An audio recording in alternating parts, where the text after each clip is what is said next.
Dopo la Lombardia e il Lazio ci siamo noi, il Veneto. Secondo il dossier statistico sull'immigrazione elaborato dalla Caritas, la nostra regione è diventata la terza in Italia per numero di stranieri presenti. Sono poco più di 480.000 residenti, con una stima per gli irregolari intorno alle 55.000 unità. Verona, Treviso e Vicenza le province con la più alta concentrazione, mentre per quanto riguarda le nazionalità sono i romeni il primo gruppo, con largo vantaggio sui secondi, i marocchini. A seguire albanesi, moldavi e cinesi. Tantissimi anche i minori nel Veneto e proprio la nostra regione diventa la seconda per incidenza dei neonati stranieri sul totale dei neonati. Insomma, le cifre confermerebbero la stabilità della presenza straniera tra noi se non fosse per la crisi che ha colpito anche chi era arrivato in Italia proprio per trovare lavoro.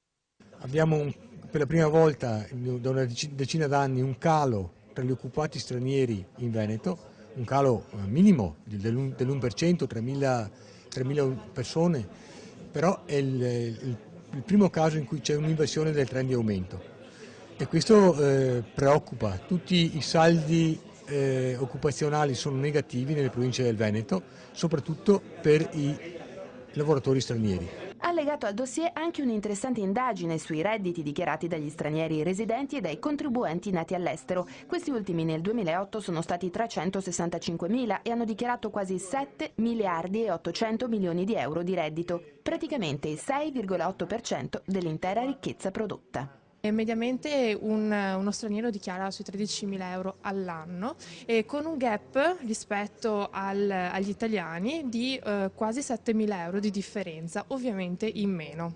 Resta comunque la preoccupazione per gli stranieri che hanno perso l'impiego. Alcuni hanno già scelto di ritornare a casa, ma per chi resta qui senza il lavoro le prospettive sono drammatiche. Non dimentichiamo che con le nuove disposizioni di legge, se io perdo il lavoro perdo il permesso di soggiorno, se io perdo il permesso di soggiorno io divento un clandestino.